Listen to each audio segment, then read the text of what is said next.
everyone, Game & Chick here. Before we get started, I just wanted to give a special thanks to Nickelodeon and Game Mill Entertainment for providing me with the review key to make this review possible. Thank you very much. If you like what you see and hear in this review, please like, share, and subscribe, and I will be sure to keep the content coming. So enough rambling, let's get to it!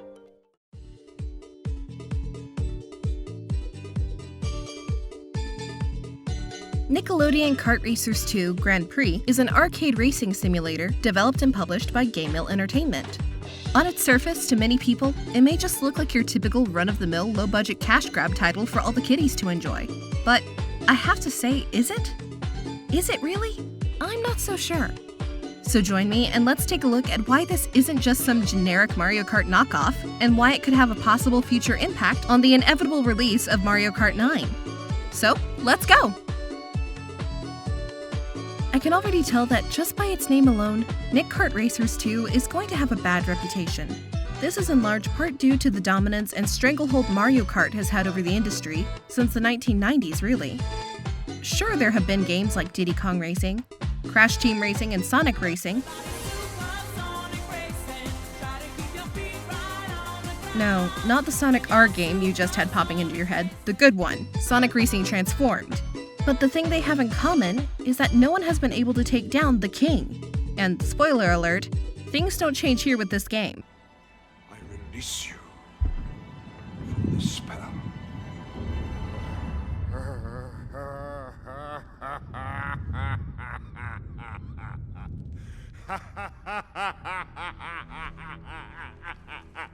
You have no power here. However, it does lay the groundwork for Nintendo to do some brainstorming and possibly borrow and/or steal an idea or two from the developers at Game Mill. Gameplay. Nick Kart Racing 2 Grand Prix is set up for some quick pick-up-and-play action, and right from the start, it's very inviting to anyone. Both hardcore fans of the genre of racing, or casual fans who may just be getting into it for the very first time. Upon starting your game, you will be greeted with a list of 5 game modes to choose from. These game modes consist of Slime Grand Prix, Challenges, Time Trial, Free Race, and Arena Mode. In order to get the most out of your time in the game and to make the other modes more worthwhile, it's always best to start with the main campaign mode, this mode being Grand Prix. In Grand Prix, you are tasked with playing through 8 separate cups, and each cup offering you 4 maps to race through. Each one of these stages is related to a character or cartoon that is represented in the game itself. For example, you have a level called Raptor Runs, which is a map based off the old Nick cartoon, Rugrats, and a stage named Ba Sing Se, also after another popular Nick cartoon, Avatar: The Last Airbender. This means you have representatives from their respective franchises, with characters like Tommy Pickles and Aang being playable or unlockable characters the further you get into the cup races of the main Slime Grand Prix. If you're worried about the possible character selection, don't be. Because here in NKR2, you have a total of 30 playable characters, with half those being available right at the start of the game. Whereas the remaining characters will have to be unlocked by pushing your way through the main Grand Prix races and winning first place. The character selection seems pretty big and diverse, right? Well, that's because it is. And it also does something that puts it ahead of Mario Kart, at least in this one specific instance. And that is the utilization of character-based stats. Each individual character, yes, each one, they all have their own individual stats that consist of speed, turbo, drift, and steering. No one racer has the same stat as another, and no character feels the same as another due to these stats. It feels like whoever you play as is actually their own separate entity, and not just a character skin replacement. Oh boy, now is the time we get into the true meat and potatoes of this game. As you unlock characters in the game, you also unlock side characters that you're able to recruit to be a part of your crew team, and each member of your crew team will offer you a new stat or special ability for you to use during your races. The 3 main crew members you're able to get are Crew Manager, Crew Chief, and Crew Mechanic, with each one providing you a useful skill that range from being able to block any enemy projectile that comes your way by using triangle to activate the special move, gaining an extra weapon upon picking up a balloon, and offering you a quick boost immediately after recovering from damage. Just like the drivable character themselves, the members of your crew are also able to be unlocked the further you move through the Grand Prix. So push on through and unlock every single crew member that you can to give yourself the competitive edge. Along with crew member upgrades, the customization does not stop there. All karts in the game with each character are also able to upgrade their exhaust pipes, engines, and their wheels for a stat boost in speed, turbo, steering, and drift. Depending on which part of a kart you have selected will determine which stats go up and which stats go down. Mix and match to find the best way to balance your kart. For the best possible mix and match, make sure to keep track of the brand of engine or wheels or kart you have, because this plays a key role in how your stats will balance for specific characters.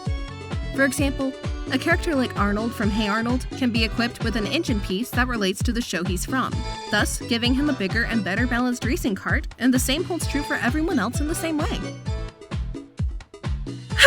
That was a lot of talking just to explain the core aspect of the game. So, let's say we get into the actual racing itself, shall we? Once you hop into the race, you'll immediately know that the controls are as bare basic as any other kart racers currently out on the market.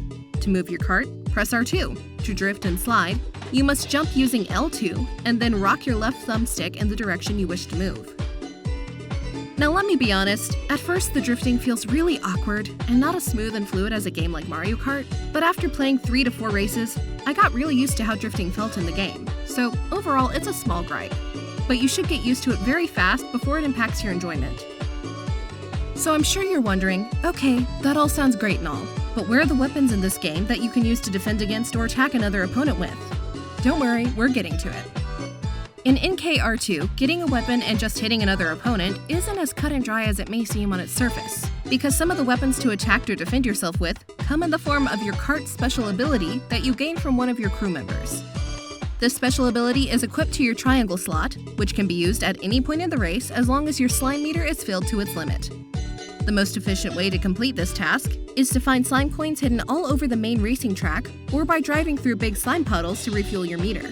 Once your meter is full, you may press the triangle to activate the special ability for a short defensive or offensive move.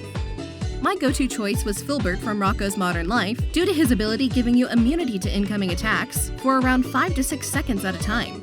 So you must learn to time it wisely, otherwise risk using it too early and you won't have enough time to refill the slime meter back up before the race ends, which could cause you to lose the race entirely. The other weapons at your disposal include weapons like homing footballs, which track down your opponent until it hits them, exploding rockets that destroys anything and anyone that is currently within length of your kart, droppable gnomes that act as roadblocks for your opponents, and toy balls that can be thrown forward or backwards, which also bounce off of the wall. Overall, using these weapons is a piece of cake, but that only pertains to the game's easy mode speed. You see, each cup can be played in a slow, medium, fast-paced. Much like Mario Kart has 50cc, 100cc, 150cc. The same principle holds true here. In slow mode, opponents go very easy on you, and it's relatively easy to hold your own. But oh lord, soon as you move to the medium or fast speed settings, you're in for a whole world of hurt. If you thought you could come over to NKR2 and get away from the trauma you experienced with blue shells in Mario Kart, then you have another thing coming. Instead of blue shells making your life a living hell, this time it's homing footballs that do the trick. Medium speed difficulty shows you just what you're in for with the uptick in the amount of throwable weapons that hit you at every turn of a corner, to the point where you think that they're only programmed to go after you and not the other players themselves. But once you hit fast mode, all bets are off. This is where your sanity is going to say, hey guys, it's been real, but I'm leaving home and running away. Yes, that is your brain talking. It seems like every 10 to 20 seconds, I was bombarded over and over with projectiles, homing missiles, exploding rockets, to the point where I couldn't even get past 5th place most of the time. When you do manage to finally calm down and eke out the W in that first place, you're so out of breath you start to wonder, why are we still here? Just to suffer? Although hard it is, yes, it's not overly rage-inducing if I had to spin it in a more enduring light. Extra modes. After hustling your way through the main game, your fun and journey still is not over. Besides the Slime Grand Prix mode, you have many more hours of entertainment to get through with the remaining modes, which each of them altogether give you literal hours of things to do. Free Race provides you with the means to pick any specific track in the game and race on to practice on it to your heart's content. Modes like Challenge Mode offer you objectives to complete that range, from hitting all targets on the track, performing slime stunts, or a challenge where everyone becomes Squidward. Yes, everyone. With that nightmarish image out of your head, you may now move on to the tried and true mode of Time Trial, which, in all honesty, is really self-explanatory. Race the NPC opponent to try and get the best time. Finally, you have Arena Mode. a mode for you to verse your friends or NPCs, and that consists of an all-out free-for-all battle or a battle to see who can collect the most golden spatulas. This game really does not lack in the content department, that's for sure. There's also online racing, but due to internet troubles on my end, I was not able to play it properly to give it a fair review, so that sucks. Overall, when it's all said and done, Nickelodeon Kart Racers 2 Grand Prix does a lot more right than it does wrong, and adds more to the racing formula that I'd like to see companies like Nintendo borrow from and implement into their own games, such as crew members and character stats. The game also does not lack in overall content, so while you may run through the game's main Grand Prix mode in a matter of 2 to 3 hours, you still have a plethora of other modes to play through, as well as work on unlockable characters and kart parts. The only thing I feel though that really needs to be worked on is the difficulty level. While it's not the hardest in the world and it is very manageable, the spike that occurs from slow to medium to fast racing difficulties feels way out of balance and is way too steep. At the end of the day, this game is much more than a simple budget cash grab, and a game I can truly say I can't wait to see more of in the coming future. For the $40 price tag, I feel safe in recommending the game to both newcomers and old-school fans of the racing sim genre. You'll have more than enough here to keep you occupied for many hours on end. And with that verdict, Game & Chick says bye now!